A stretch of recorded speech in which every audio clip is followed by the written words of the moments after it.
Assalamu alaikum, xayrlı akşamlar saygılar. Telekanalının telesiyercileri Prime programmasını seyretesiniz. Sizler için men Gülsüm Halilova çalışam ve nöbetike bir saat bu studiyada yayınımızga hoşulacak musafirlerle beraber bu sonki aktual meselelerini laf edecekmiz ve sizlerge elimizden gelgence bu hadislerinin analizini tarif etmege ve bu analizini musafirlerle beraber gerçekleştirmege studiyada tırışacakmız. Yayınımızga da bir kere hoş geldiniz ve bizim YouTube sayfamızga abone olmanız ile beraberlikte bizge büyük bir destek vereceğinizni da bir kere hatırlatmaga isteyim. Çünkü ne kadar çok insan bizim YouTube sayfamızga abone olsa, o kadar çok diğerleri de bizim yapkan haberlerimizni, yapkan informasyon programmalarımızını, Prime programmalarımızını zaman olsun ve ilahi seyir edebilecekler. Bu da bizlerge elbette ki daha da büyük insanlarga, auditoriyalarga, daha da büyük kişilerge böyle erişmege yardımcı olacağını aytmaga isteyim saygılar arkadaşlar. O sebepten bu desteğiniz bizler için çok mühim. Demek işgal etilgen yaramada da adet üzere baskılar devam ete, hususan Rus işgalci kuvvetçileri sözde diskreditatsiya, Rus ordusunu diskreditatsiya davası boyunca farklı demek kabahatlavlarının, esassız kabahatlavlarının insanlarını tutmağa devam ete ve aynı zamanda Ukrayna silahlı kuvvetleri Kırım'daki Rus harbi noktalarına demek böyle bir hücumlar gerçekleştirmeye devam etkenini de görüyoruz. Hususan Kırım'ın işgalci farklı telegram kanallarında, Erkun hem Akhyar civarlarında hususan işte bu hava tehlikesi signalları eşitkeni akta haberler beriliyor. Bu demek ola ki Ukrayna silahlı kuvvetleri andaki Rus kalgan bu kalıntılar, Rus Karadeniz donanmasının kalıntılarına karşı hücumlar ve saldırılar yapmağa devam ete. Hem de umumen alganda harbi bazalarga saldırılar yapılmağa devam ete. Bunun da mantıklı bir sebebi var. Farklı siyasi ve harbi analistlerinin bildirgenine göre şimdi Ukrayna silahlı kuvvetleri Rus harbi noktalarını elinden gelgence yarımadada temizley ve böylece F-16 uçaklarının kullanılması için bir meydan, bir alan hazırlay. Aynı zamanda Rus hava savunma, hava müdafaa sistemlerinin, Rusya'nın radyolokasyon stansiyalarının yok edilüğü, Rusya'nın S-300, S-400, S-500 ve ilahri diğer ZRK sistemlerinin yok edilüğü, diğer taraftan Kerç Köprü'nü muvaffakiyetli bir operasyası gerçekleştirmek için çok mühim. Böylece Ukrayna silahlı kuvvetleri Rusya'nın hava müdafaa sistemlerini zayıflaştıra ki bu hava müdafaa sistemleri Kerç Köprü'nü böyle mümkün olgan ve olacak hücumdan horçalap olamazsın. Yani bu sebepten yapıla çünkü Kerç Köprü'ne bir hücum yapılacaksa da bu hücum hakikaten de muvaffakiyetli olmalı ve Ukrayna silahlı kuvvetlerinin zaten elinde çok fazla yani böyle masraf edecek, boften yerge masraf edecek silahları olmaganından sebep herhangi bir hücum, herhangi bir saldırı böyle muvaffakiyetli olmalı, elinden gelgence muvaffakiyetli olmalı. O sebepten bunun için bütün bu zeminler hazırlanmakta dep aytmaga mümkün. Saygılar arkadaşlar, bizler ise bu yayınımızın Ukrayna dilinde alabileceğimiz ve sadece topraklarının işgalden kurtarılığı meselesinin değil de asıl da reintegrasyon suallerinde laf edeceğimiz, reformlar meselesine laf edeceğimiz ve ilahre bunlar hakikaten de bugün de elbette ilk sıralarda turgan meseleler olmasa da ama bu devletinin, bu ülkenin, bu memleketinin inkişafı için gayet mühim sırada turganlarına aytmaga gerek. Вітаємо! В ефірі телеканалу АТР. Ви дивитесь інформаційно-аналітичну програму «Прайм». Для вас працюю я, Гульсум Халілова, і протягом цієї години ми будемо говорити про найактуальніші події, які сталися сьогодні, протягом цього тижня, події, які сталися на території тимчасово окупованого півострова Крим, ну і, звичайно, в цілому пов'язані з російсько-українською війною, про майбутнє нашої держави, про майбутнє України, про деокупацію всіх окупованих територій Росією і інші дуже важливі питання, серед яких також є і міжнародна підтримка України, і так звані перемовини, про які останнім часом дуже багато кажуть, дуже багато тез звучить з вуст представників західного істеблішменту тощо. І будемо говорити про це з паном Олегом Пастернаком, який з нами зараз на прямому зв'язку, політтехнолог, кандидат історичних наук. Пане Олеже, вітаємо вас. Салям алейкум. Доброго дня. Доброго дня.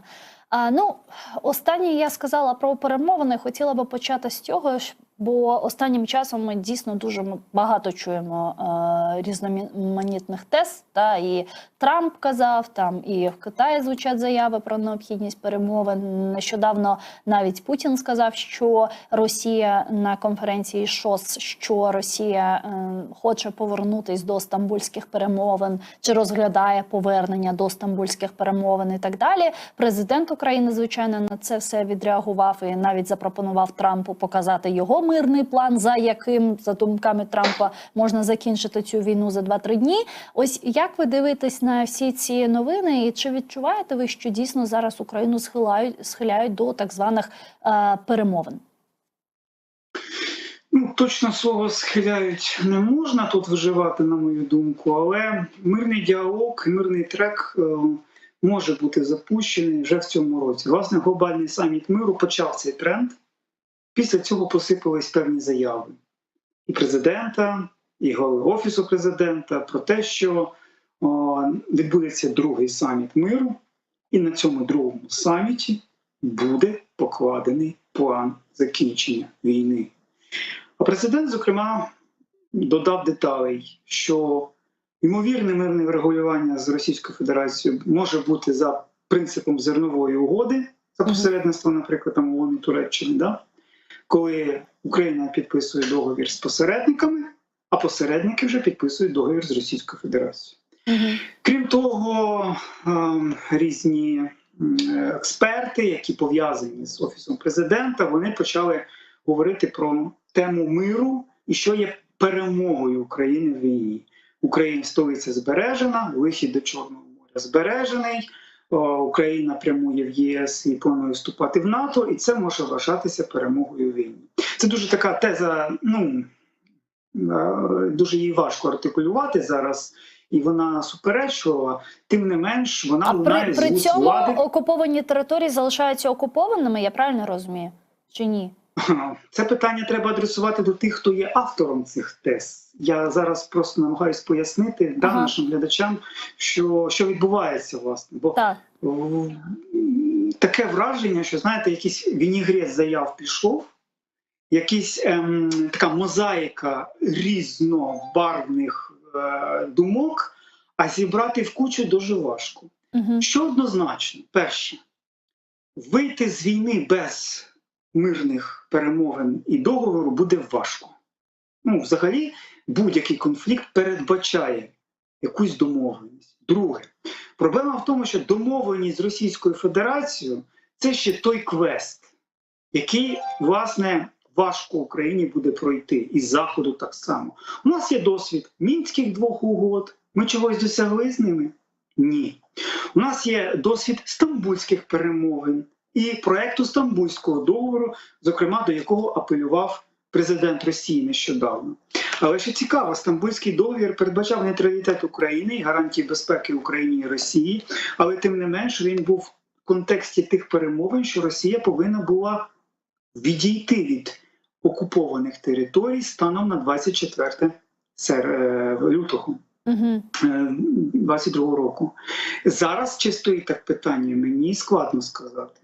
Скоріш за все, Росія не розглядає таку можливість, бо в контексті тих попередніх заяв, так званого мирних ініціатив Путіна, він сказав, що він планує всю Запорізьку, всю Херсонську область, всю Донецьку і, звісно, всю Луганську області, які включені в Конституцію Російської Федерації. Що стосується Криму, зараз багато дуже серед, колег моїх обговорюється різних чуток. Останній вкид інформаційний – це так званий мирний план який озвучений був одним з українських блогерів-журналістів відомий, який посилається на буцімто, що один з російських високопосадовців, міністр внутрішніх справ Колокольцев, був в США, і йому якимось чином вдалося там з'ясувати, що обговорюється такий варіант, що теоретично Херсонська, Запорізька область колись мають повернутися, а Донбас і Крим будуть в спільному володінні Росії і України. Це от таке з останніх доволі не дуже практичних, на мою думку, чуток, але тим не менше така думка, вона зараз артикулюється. У мене є версія, звідки з'являються ці всі мирні плани, як Так, гриби звідки? після дощу. Ну, дивіться, давайте, я як політтехнолог, як спеціаліст з інформаційних операцій, можу вам сказати, навіщо це робиться. Зараз дуже важко і українцям, і кримським татарам, бо багато земель втрачено. 18% українських земель втрачено. Якщо ми завтра припиняємо війну, то в загиблих родинах постане питання, навіщо проливалась українська кров? Земля не повернута. І от в такий момент поступово ти, звісно, можеш звикнути до такої думки, коли ти там коли влада комунікує з населенням, коли є пояснення журналістів, експертів, і суспільство поступово звикає. Але якщо суспільство навмисне, ілюзорно намалювати, що начебто ці втрачені території можуть повернутися от прямо зараз, що це робить, наприклад, оцей мирний план від Колокольцева з рук українського журналіста, або якісь інші ініціативи і натяки Путіна про повернення до Стамбульських домовленостей, це, знаєте, таке штучна радість від того, що ці території можуть теоретично бути повернутими Україні. Давайте чесно і реалістично глянемо зараз правді в очі. Щоб повернути ці 18% втрачених територій, потрібна перевага військова і людська в Збройних силах України в 5 мінімум, 5 разів. Російська тактика вигризання українських кілометрів через м'ясні штурми і вогневі мішки дає плюси для них. Вони поступово раз в тиждень, кілометр за кілометр просуваються. Да, їм важко, вони втрачають, але ця тактика Путіну надзвичайно ефективна. Він вважає, що це ефективна для нього тактика. Він зацікавлений її продовжувати. Йому абсолютно не цікаво, скільки ще загинуть росіян. І в таких умовах у мене питання. Путін хоче миру? У нього його тактика ефективна. Він абсолютно задоволений результатом тим, яким є. Йому не цікавить загибель його громадян Російської Федерації. В тому числі з Татарстану, з Башкірії, з Удмуртії, з Європейської Росії. Йому це не цікаво. Він виконує певну свою якусь ефемерну ціль, яку він перед собою ставить. То у мене питання. Всі ці розмови, в тому числі Путіна і заяви в Китаї, на засіданні Шанхайської організації співробітництва. Як їх оцінювати? Я думаю, що це просто димова завіса, гра в демонстрацію бажання йти на перемовини, показати світу, що Росія начебто країна, яка готова обговорювати мирні перемовини, мирний трек, але насправді Путіну вони не потрібні. Він зациклений продовжувати цю війну. А навіщо тоді, на вашу думку, він зараз повертається до цих стамбульських перемовин і каже про те, що Росія готова їх розглядати? Бо з нашої сторони, наприклад, з української сторони, поки що влада щодо стамбульських перемовин мовчить і нічого не каже. І навіть ми не чули ніяку реакцію, ніякі заяви після публікації цих стамбульських перемовин. Але здесь теж можна сперечатися щодо автентичності цього документа, але все ж таки вони публікували цей документ і так далі, і він не дуже приємний для нас, для України. Тим не менш, Україна і Росія його обговорювали в Стамбулі в березні-квітні. Так, він не дуже приємний, ба більше я вам хочу сказати в деяких речах, наприклад, щодо демілітаризації України, він надзвичайно неприємний. Одна справа, знаєте, зафіксувати нейтралітет і не вступ України в НАТО, а інша справа – це добровільно обмежити кількість військ, кількість техніки. Бо для Росії це фундаментальна головна мета. Бо вона хоче через час знову вирішити українське питання. Тому це я розглядав би це в рамках якоїсь гри в мир, в напускання пару в очі європейців, Заходу, Азії, Китаю, Туреччині, зокрема, да, там Путін на останньому саміті ШОС прям очами шукав зустріч з Ердоганом. Для нього це якось був важливо було. Тим не менш, відносини між Туреччиною і Російською Федерацією зараз значно погіршилися. І об'єктивно це йде на користь Туреччині і на користь країнам Заходу. Туреччина хотіла б багатовекторну зовнішню політику продовжувати. І це все вписується в рамках такої цілісної стратегії Росії. Ну, а якщо казати, окей, якщо Росія не хоче завершувати цю війну, і вона не відмовляється, тобто Путін не відмовляється від повної окупації України. З іншого боку, як ви сказали на початку нашого ефіру, на жаль, у нас ресурсів не так багато, як у Росії, наприклад, це і людський ресурс, це і озброєння і так далі. Але якщо все ж таки уявити, що сьогодні ми отримуємо все озброєння, яке нам необхідне, критично необхідне, ми його отримуємо, наші західні партнери нас не дають все, що нам треба і так далі.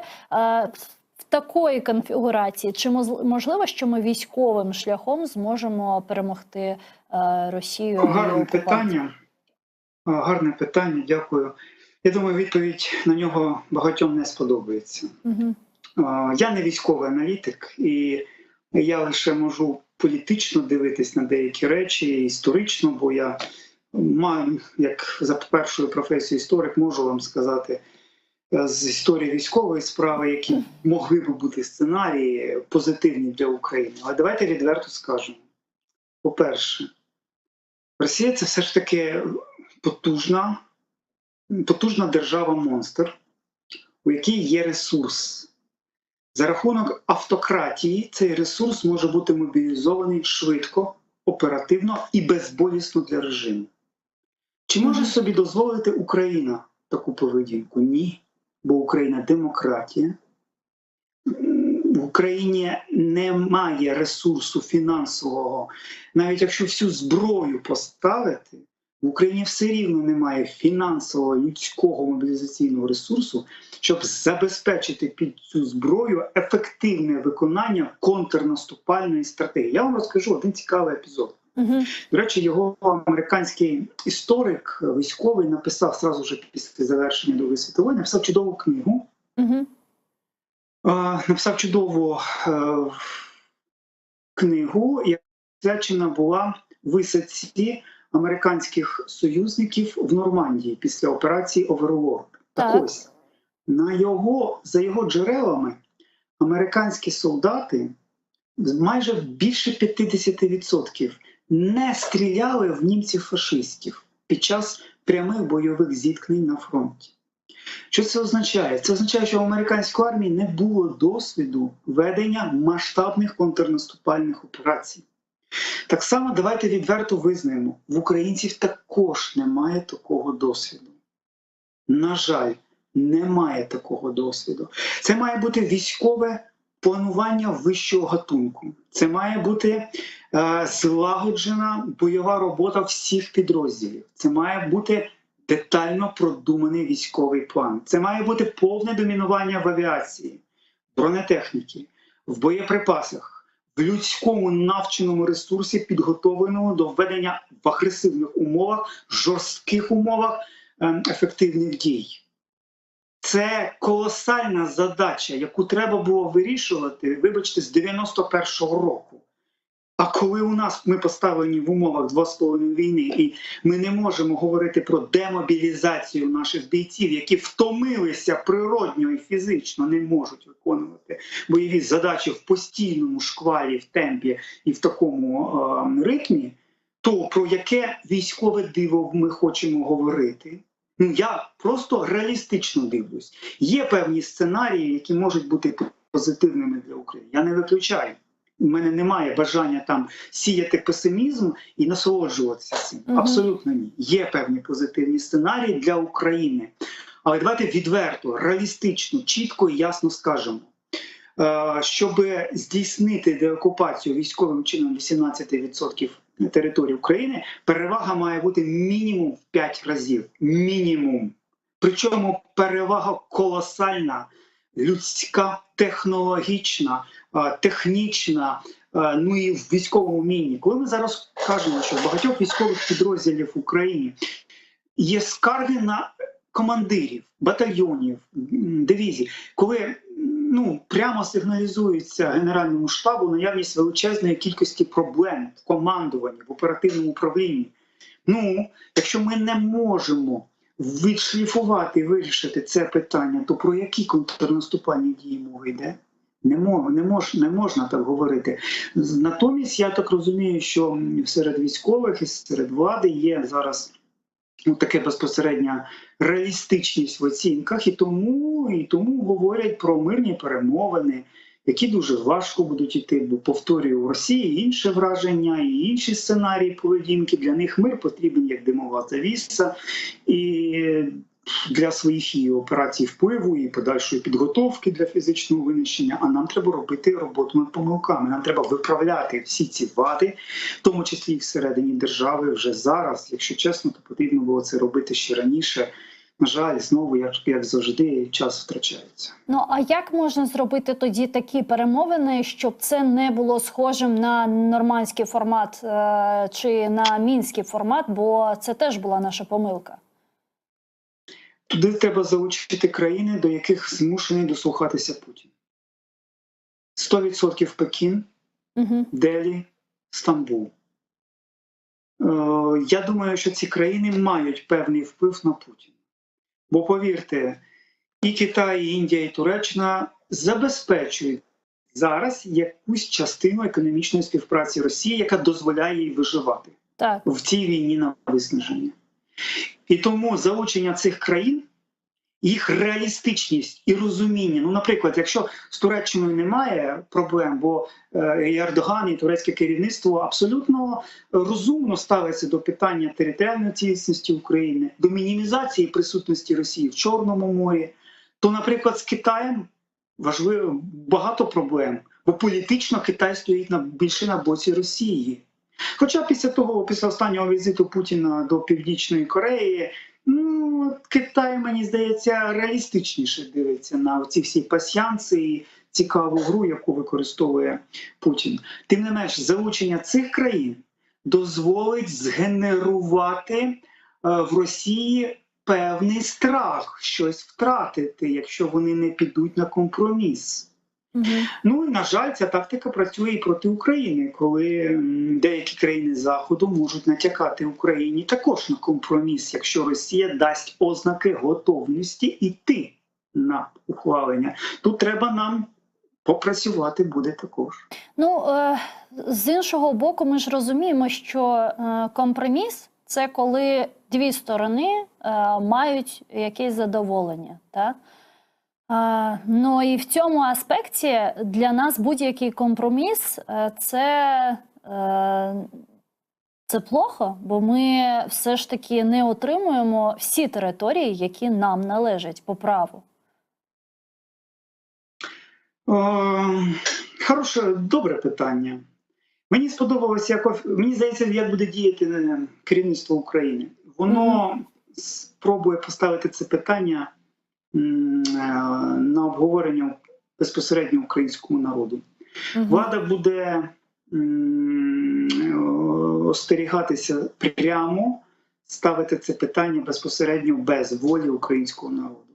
Це може бути плебісцит, чи може бути всеукраїнське опитування, це може бути в перспективі якогось референдуму, якщо цей якийсь договір буде затверджуватися. Але це важке питання. Якась частина українців я не скажу новину зараз, відверто скажу, буде готова до цього територіального компромісу. Якась частина українців їх не прийме однозначно, бо вони втратили рідних, близьких, які загинули в тому числі захищаючи маленький клаптик української землі. У нас є Конституція, де написано, що Крим – це територія України, Донбас і південь Запорізької, Херсонської – це однозначно територія України. І це велика проблема, великий ризик і велике питання, яке може внутрішньо детонувати. До речі, Росія на це розраховує. І це потрібно. Тому вона буде робити так, щоб дошкульніше змусити Україну підводити поступово до цього принизливого територіального компромісу, коли хтось та й махне рукою, знаєте, та навіщо нам ці території, да, краще хоч світло хай буде, хоч якась перспектива, хоч якась зарплата тощо. От на це буде грати ворог. І тут, мені здається, воля має бути, сила української влади вести себе гідно в комунікації з народом. Бо великий територіальний компроміс Україна не прийме, це однозначно. Але тим не менш і правда полягає в тому, що ми не можемо ввести війну на виснаження тими ресурсами, які зараз в Україні, які постійно мають або обмежений характер, або Захід якось дозує цю допомогу, і ми змушені якось викручуватися. Завтра до влади прийде Трамп, а він прийде до влади Трампа. У Трампа свій ексцентричний підхід до вирішення українського питання. Тому давайте дивитись чесно в очі, що прийдеться обирати по пріоритетам. Мир, відносно мир на деякий час в більшій території України, або військовий тиск і продовження війни задля деокупації українських територій. Вибір буде важкий. Угу. Ну, це дійсно дуже складно. А чи можемо ми цього уникнути, як ви думаєте, за підтримкою наших західних партнерів?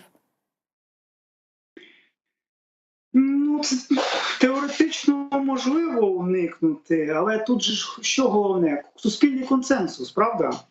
Ну, тобто, ми з вами, наприклад, зараз розмовляємо і якось знаходимо таку правдиву точку відображення. А, наприклад, частина українців, які споживають різну інформацію, можливо, підписані на певних політиків, для них це актуально буде інше сприйняття. І от як досягти цього суспільного консенсусу в розумінні припинити війну чи продовжувати війну? Його буде важко досягти. І тому і тут з'являється Росія зі своїми можливостями, ресурсами і потенційними армією ботів, яка почне підпалювати пристрасті, емоційні хвилі, хайп на нашій території. І це буде впливати на настрої влади, опозиції, простих людей. Захід може більше, це правда. Захід може тиснути на Росію санкційно. До речі, коли вторинні санкції запровадили проти деяких банків турецьких, китайських, вони швидко припинили операції з російськими фірмами, правда? Так. Подіяло. І це ж питання до того, що в Заходу є ще інструмент. Це і нафта. Повірте, нафтова стеля – це ще не стеля, це ще з нею можна гратися. І Захід знає про цей інструментарій. І, зокрема, Росія про це знає. Але на якомусь етапі ці рішення не ухвалюються. Росію або бояться, страх ядерної війни, страх Третьої світової війни, або Росію планують в перспективі залучати в міжнародні відносини, або розраховують на те, що Україна поступиться. Ну, зараз в експертному середовищі ще розглядається питання майбутнього України, в двох випадках, в двох можливих сценаріях, потенційних сценаріях. Перший сценарій – це продовження війни, війна триває, можливо, ще рік, можливо, ще 2 і так далі. А інший сценарій – це ось якесь там припинення вогню, якісь там перемовини, нормандський формат дубль 3 чи мінський формат дубль 3 і так далі. І Україна відновлюється, там інтенсифікуються домовленості з Європейським Союзом щодо вступу України в Європейський Союз, чи, можливо, навіть вступу України в НАТО і так далі. Україна робить реформи, це і медична реформа, це судова реформа, реформа децентралізації, реформа охорони здоров'я і так далі. Чи це можливо? Як ви розглядаєте це наразі? Чи це на часі зараз говорити про реформи, про майбутнє нашої держави і про все те, що повинно робитися на законодавчому рівні? Ну, час схиляється до другого сценарію. Давайте чесно скажемо. Всі обставини, заяви, коментарі, стан, сенс часу, він схиляється якраз до другого сценарію. Був мирний трек, проміжний договір з Росією, і Україні дається шанс на проведення означених реформ. Це не найгірший варіант. Питання деокупації території, вони просто відставляються наперед. Але ж тепер і Росія розуміє цю стратегію України, правда? Вони ж будуть також говорити, ми не повинні перетворити цей новий проміжний мир на щось подібне на Мінськ, коли Україна посилилась. Тому треба врахувати, що це буде непростий процес, бо треба розуміти, що в Росії є також своя поведінка по відношенню до України. І вони будуть зацікавлені в тому, щоб не дати можливості Україні військовим чином посилитись. А у України інше завдання – протилежне цієї Росії – провести масштабну модернізацію, провести внутрішній діалог, знайти знову суспільний консенсус. З приводу означених вами реформ, мені таке враження, що ми з цих реформ, якщо чесно, не виходимо. Ми постійно щось реформуємо, а від підсумку виходить щось, знаєте, дуже посереднє. Дуже актуальна зараз реформа в митниці. Це митна служба практично взагалі знаходиться в стані старих консервативних ще відносин. Європейський Союз на це підкреслював. Нас очікує реформа фіскальної служби і взагалі фіскальної податкової політики. Не може український бізнес розвиватися на старій податковій базі. Неможливо постійно забезпечувати волю силових кланів втручатися в український бізнес. Третя важлива зміна – це треба нам навести порядок в системі правосуддя. Декілька разів змінювалась Конституція з приводу правосуддя. Мінявся закон про судоустрій, запроваджувалися нові процедури Вищій кваліфікаційній комісії суддів і Вищій раді правосуддя. І тим не менш метастази корупційні продовжують відвідувати зали судових засідань. Але все ж таки ситуація трішки дійсно поправляється краще. До речі, саме реформа правосуддя є ключовим моментом в так званому фундаментальному кластері під час обговорення вступу України до Європейського Союзу і обговорення передвступного договору. На це треба буде звертати велику увагу. Нам буде багато роботи з свободою слова і демократії, забезпечення демократії, оскільки військовий час порушив баланс в цьому напрямку. Надзвичайно важливою і актуальною є реформування подальшої системи медицини, освіти, системи соціального забезпечення. Адже державний бюджет, можливо, не винесе на своїх плечах модернізацію системи освіти, тому треба залучати гранти, залучати міжнародних інвесторів, різні проекти. Роботи дуже багато. І дуже важливо, щоб виконати її надзвичайно оперативно, відповідально і оглядаючись на діалог з суспільством. А дуже цікаво, що буде з реформою децентралізації, бо в нас з'явилися з 2022 року ще інші окуповані території, на жаль. Я вам скажу, що реформа децентралізації мала свої плюси і мінуси. Плюси очевидні – це і благоустрій, і модернізація деяких українських регіонів, це можливість використання бюджетних коштів і спрямування їх на капітальне будівництво і на ремонти доріг тощо. Мінуси полягають в тому, що з'явились регіональні групи кланові, які так само перетворюють свої мікрорегіони в таку кланову корупційну складову, і це впливає, наприклад, зараз, коли державний бюджет не доотримує необхідні кошти для фінансування військових статей і видатків. Ви ж знаєте, що Україна повністю сама оплачує всі військові видатки свої. Це замовлення військової техніки, це розміщення оборонного замовлення, багато чого іншого. А що стосується тимчасово окупованих територій, децентралізація для них дає багато перспектив для розвитку. Але ж як пояснити населенню цих територій? Бо, наприклад, Херсонська і Запорізька області окуповані, вони отримали якісь бонуси децентралізації, бо вони перебували в Україні до 22-го року. Як Крим, з Кримом ситуація взагалі складніша, бо він окупований найраніше був в 22-му році, і Крим, для Криму це буде важко перебудувати цю систему. Да? І це треба буде, можливо, діяти дуже обережно і з врахуванням думки місцевого населення. Але якщо туди повернеться багато кримських татар, то я думаю, що процес піде динамічніше, оскільки присутність корінного народу кримсько-татарського етносу в Криму – це однозначно стабілізаційний чинник, однозначно чинник реформування цього регіону і однозначно чинник прогресу, в тому числі в напрямку децентралізації. З Донбасом також важче, бо там вони вже тривалий час перебували під масштабним російським впливом.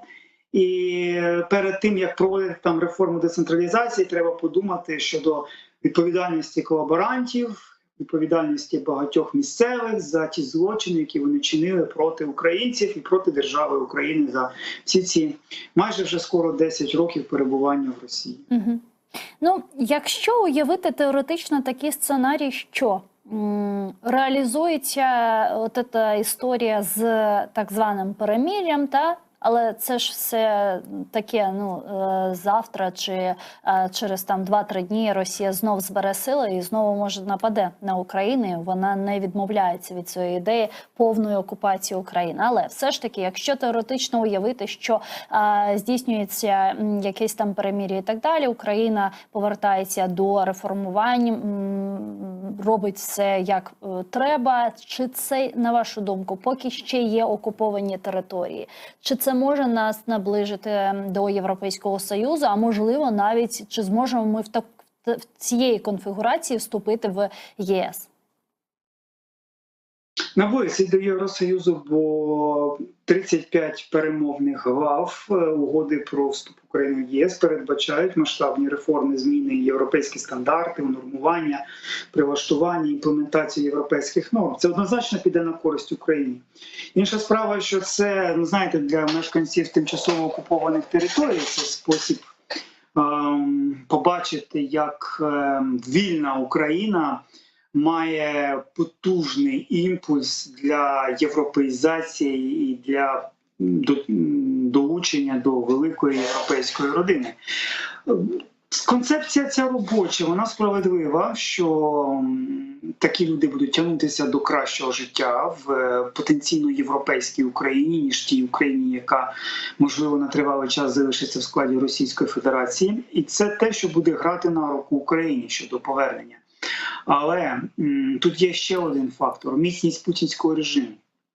От наскільки путінський режим буде міцніший, наскільки він буде репресивніший, наскільки він буде масштабно контролювати всі аспекти життя в окупованих регіонах в тому числі, то можливо навіть і про цю стратегію навіть і не мріяти. Бо Путіну вдалося своїх 150 мільйонів поставити на лапки і дивитись Соловйова, Скабєєву, Попова and Company з Маргарити Симонян і насолоджуватися від тих байок і казок, які лунають з їх вуст. І потім це все перетрансформовується в підтримку влади і Путіна. Да? То, повірте, він забезпечить такий самий тотальний інформаційний контроль і маніпуляції для мешканців тимчасово окупованих територій, які подивіться, в Криму і на Донбасі якась частина людей вже навіть в пам'яті не має Україну тут, в цьому регіоні, знати не знає про українську мову і навряд чи буде здатна під час повернення цих регіонів підтримати шлях реінтеграції. Тому важке, складне питання, на яке простих відповідей не буде. Знаєте, є такий міфічний сценарій, такий, що Україна розквітне з реформами, наближається до Європейського Союзу, наближається до НАТО, може навіть вступає в ці альянси. А всі ці окуповані території, ну там починаються якісь заворушки, і вони самі повертаються в Україну.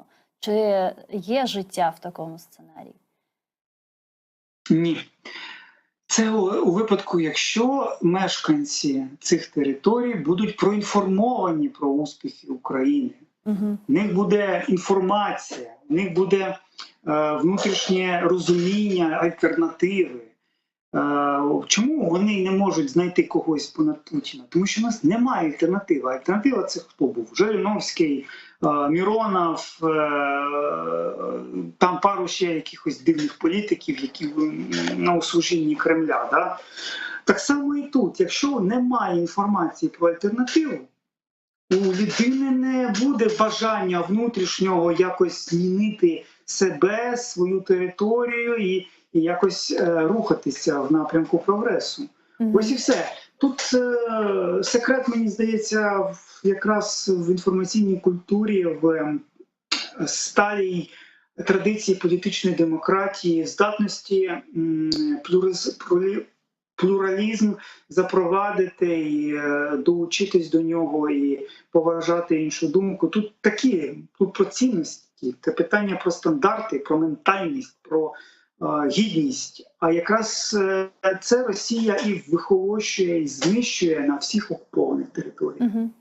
Ну, є ще одне важливе питання щодо реінтеграції, реінтеграції окупованих територій, відновлення України і так далі. Це ВПО, це наші люди, які виїхали за межі України і зараз мешкають на території Європейського Союзу чи інших держав. Це понад 4 мільйони наших громадян. На вашу думку, як ми можемо їх реінтегрувати в Україну? Чи зможемо ми цих людей повернути? З цього я кажу наступні дані. Лише третина з всіх українських мігрантів, можливо, готова повернутися. Угу. Ще третина повністю залишиться там, в тих містах. Деякі країни впроваджують вже концепт натуралізації цих наших українських громадян в межах своєї країни.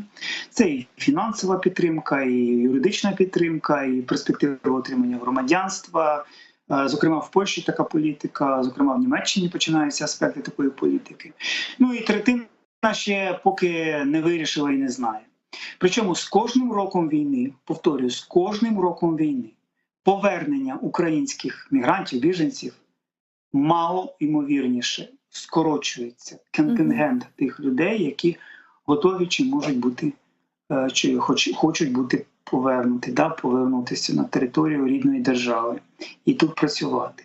Тепер врахуйте ще одну важливу деталь. Давайте чесно скажемо, як тільки війна припиниться, військовий стан буде скасований в якійсь перспективі умовній, величезна маса українців буде від'їжджати.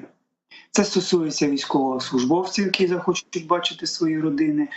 Це, скоріш за все, це будуть чоловіки, які захочуть побачити своїх дружин, своїх дітей. І то треба також це врахувати і готуватися. Тобто міграція стане досить динамічним процесом. З іншого боку, коли ми прямуємо до Європейського Союзу, в цьому немає нічого страшного і складного, бо так само і поляки перші роки інтеграції до Євросоюзу вони від'їжджали в інші країни заробляти гроші, наприклад, Великобританію. Так само румуни в Італію, наприклад, угорці, чехи. Тобто це певним чином нормальний процес в вільному світі. Але так, війна трішки вдарила по українській демографії, вона дуже суттєво вдарила по трудовим ресурсам в Україні. Зараз на українському ринку зайнятості величезна, колосальна проблема.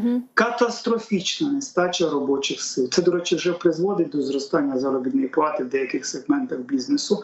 Тим не менш, працівників кваліфікованих знайти роботодавців надзвичайно важко. майже по всім же сферам. Я вже мовчу про інженерні, електричні, електротехнічні спеціальності, де там завжди був дефіцит кадрів. Тому зараз демографи сидять і чешуть потилицю з приводу, як нам перекривати цей трудовий дефіцит в Україні. Я вже мовчу про мобілізацію, яка забирає величезні кількість робочих рук з багатьох сфер економіки. І, можливо, без трудових мігрантів не обійтися. Можливо, без якихось гнучких практик повернення або перемовин з європейськими країнами про, наприклад, обмеження матеріальної підтримки українських біженців після завершення війни, що це буде стимулювати. Я знаю, деякі країни вже впроваджують технологію, наприклад, здається, Чехія, платити українським біженцям, які забажають повернутися в Україну. Це питання треба обговорювати на рівні діалогу з європейськими урядами. А чи можливо те, що і чи можемо ми розраховувати на те, що коли в Україну зайдуть великі там корпорації та інвестиційні, це BlackRock, там Vanguard Group та інше, це дасть нам можливість заохочувати сюди наших людей? Дивіться, великі корпорації, коли зайдуть, їм все рівно, хто буде працювати. Українець чи відносно якісь там афганці чи сирійці, індуси, які приїдуть в Україну. Це я вам говорю так, як з точки зору логіки поведінки цих корпорацій. Справа в тому, що, можливо, це не найгірший варіант, але тим не менш ми маємо бути готовими до того, що Україна тоді перетворюється на класичну європейську країну, яка розділяє міграційні ризики і політику разом з Європейським Союзом. З одного боку, це данина глобальному світу, а з іншого боку, як це буде сприйнято українським суспільством. Тут у мене дуже багато, як політтехнолога, є різних моментів. Бо подивіться, що коїться в Європі, коли беремо Францію, національне об'єднання має 34%. І це ще не приділ. Бо буде зараз другий тур, і повірте, ви будете приємно здивовані результатом другого туру. Це буде беззастережна перемога ультраправої політичної сили. Що стосується Німеччини, подивіться, 16% рейтингу альтернативи для Німеччини, ультраправої партії. Подивіться на Польщу, конфедерація має 12-13%. Подивіться на Іспанію, права партія Vox. Подивіться на Італію, де ультраправа партія брати Італії є правлячою, а Джорджіо Мелоні є прем'єр-міністеркою Італії. Це дуже Подивіться на Австрію, де на перше місце. Подивіться на Австрію, де перше місце займає Австрійська партія Свободи на виборах в Європарламент. Подивіться на Нідерланди, де партія Свободи Вілдерса увійшла в коаліцію і визначає курс тепер. Тобто міграційна тема призвела до зростання правих настроїв і правих партій. І це об'єктивно. Це не тому, що він там фінансується Росією, як намагаються там деякі журналісти розказувати. Так, такі процеси є, я не виключаю.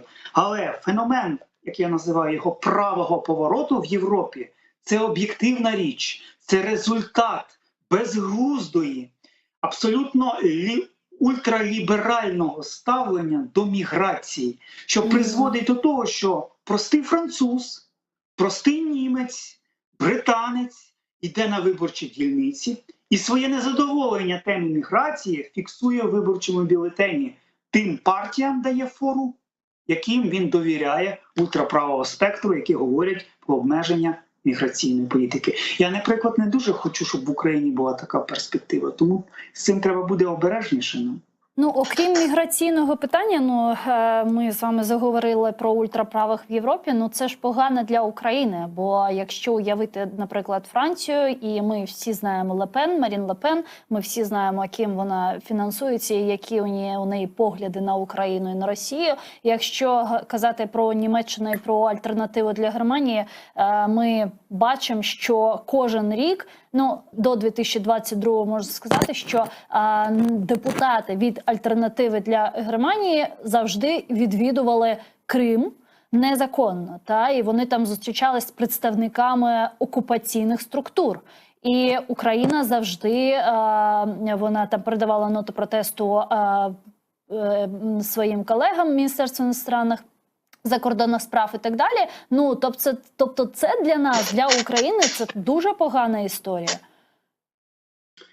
Давайте я з вами посперечаюсь. Не всі праві однакового штибу, не всіх правих, і навіть тих, кого ми звично вважаємо, на фінансування Російської Федерації, слід під один гребінець.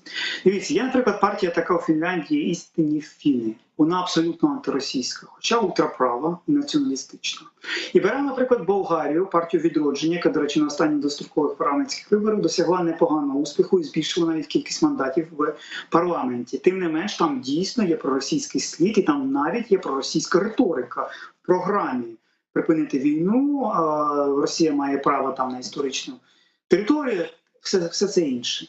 З іншого боку, та ж Марін Ле Пен, розуміючи всі ризики, вона відмовляється від проросійської риторики. Зараз, коли Машка Захарова на півставці, працюючи ще ртом Російської Федерації офіційним, заявила про те, що вони, росіяни, вітають такий успіх національного об'єднання, це викликало гнівний твіт у Марін Ле Пен, який це не сподобалось. І вона натякнула росіянам, що не варто їм зосереджуватися на деклараціях чи на аналізах французької політики. Те саме стосується, наприклад, і правих альтернативи для Німеччини. Я розумію, що це партія найбільш скандальна з усіх ультраправих, але тим не менш треба розуміти феномен її популярності.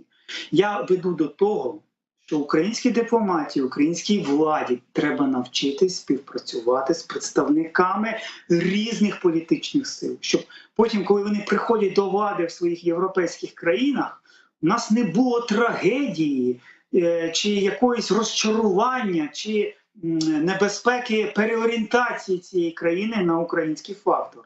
І як знаєте, як колись один відомий український міністр, ще коли Трамп перемагав перший раз в 2016 році, змушений був затирати свої пости на підтримку Хіларі Клінтон, бо зрозуміло, що коли міністр український Та, я пам'ятаю цю історію.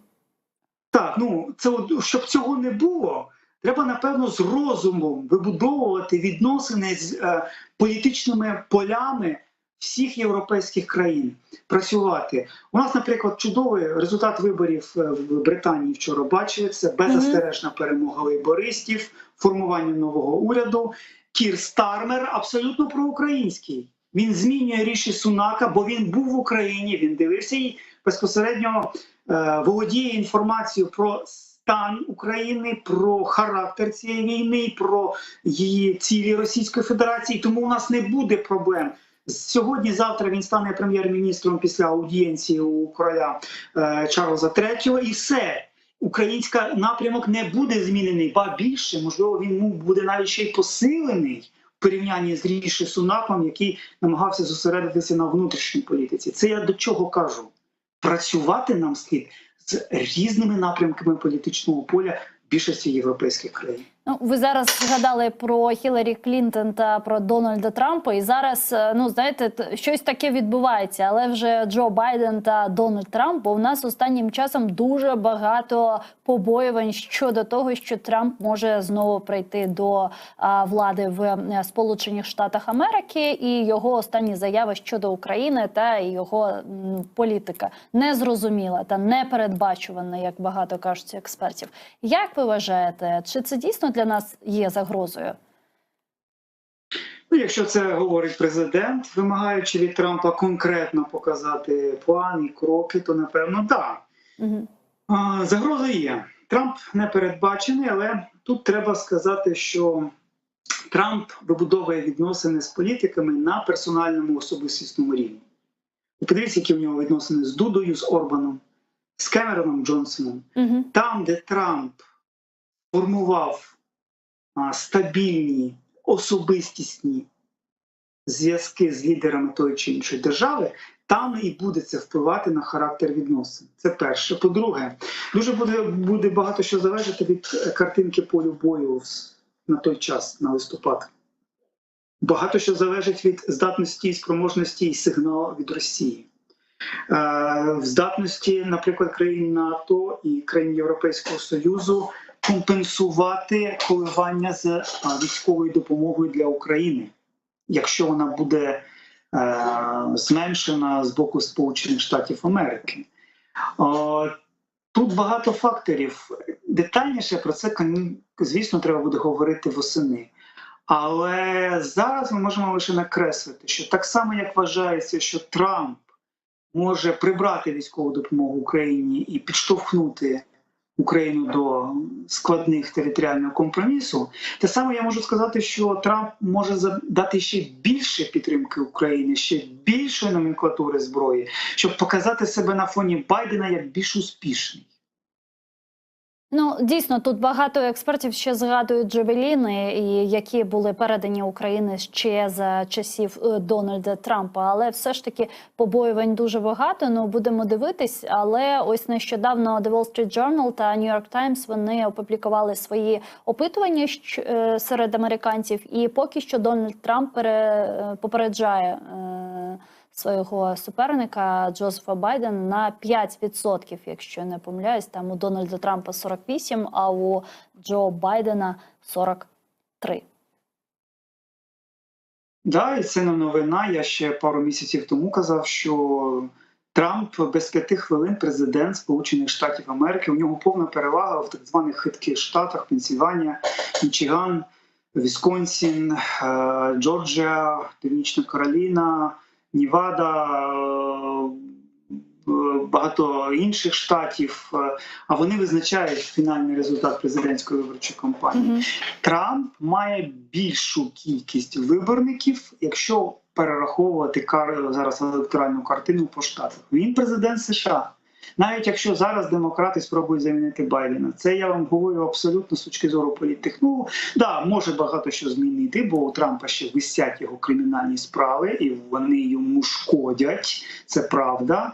Але тим не менш, поки електоральне трампійське ядро, воно дуже стале, воно дуже маневрене, воно дуже активне, вони хочуть прийти на виборчу дільницю і проголосувати за повернення Трампа. Для них Трамп – це порятунок для Сполучених Штатів Америки. Трамп для них бажаний кандидат, він герой, він кумир. Ви можете побачити на мітингах, що відбувається, як зустрічають Дональда Трампа. Ну, такий буде вибір американського народу. Тут можна жалітися, можна скиглити, можна планувати щось, але тим не менш, електоральна картина зараз повністю на користь Дональда Трампа. Ну, може, це якось ще сколихне Європу, бо ви чули останню заяву там Дональда Трампа, який сказав, що Америка буде підтримувати Україну рівно настільки, скільки підтримує її Європа. Тобто ми будемо давати стільки грошей, скільки дає Європа.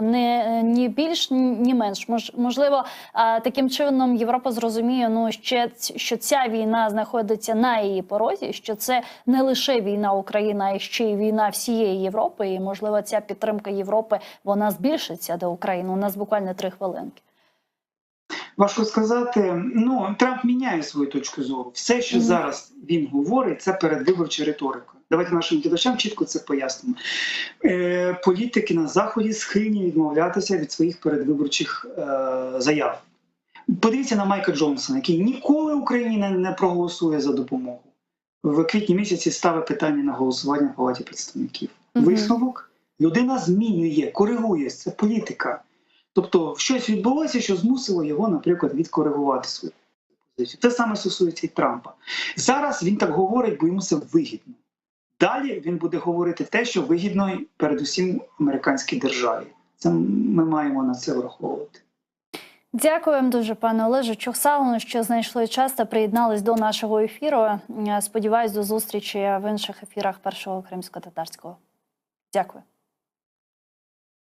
Олег Пастернак був з нами на прямому зв'язку, політтехнолог, кандидат історичних наук. А я, на жаль, вже повинна завершувати цей ефір, але ви залишайтесь з Першим кримсько-татарським телеканалом АТР, бо ми кожен день маємо інформаційно-аналітичні програми «Прайм» та, звичайно, ми кожен день маємо інформаційні програми «Заман», де наші журналісти розповідають вам про найактуальніші події, які сталися протягом цього дня, цього тижня на території тимчасово окупованого Криму та на території окупованих частин Південної України. Тому залишайтесь першим кримсько-татарським і не забувайте, будь ласка, підписуватись на наш YouTube канал. Це для нас дуже важливо, бо таким чином ще багато людей, які поки що не бачили, не чули наші новини, наші ефіри, зможуть побачити, зможуть почути, і ми таким чином зможемо реалізовувати ось цю ідею створення мосту між окупованими частинами України та підконтрольними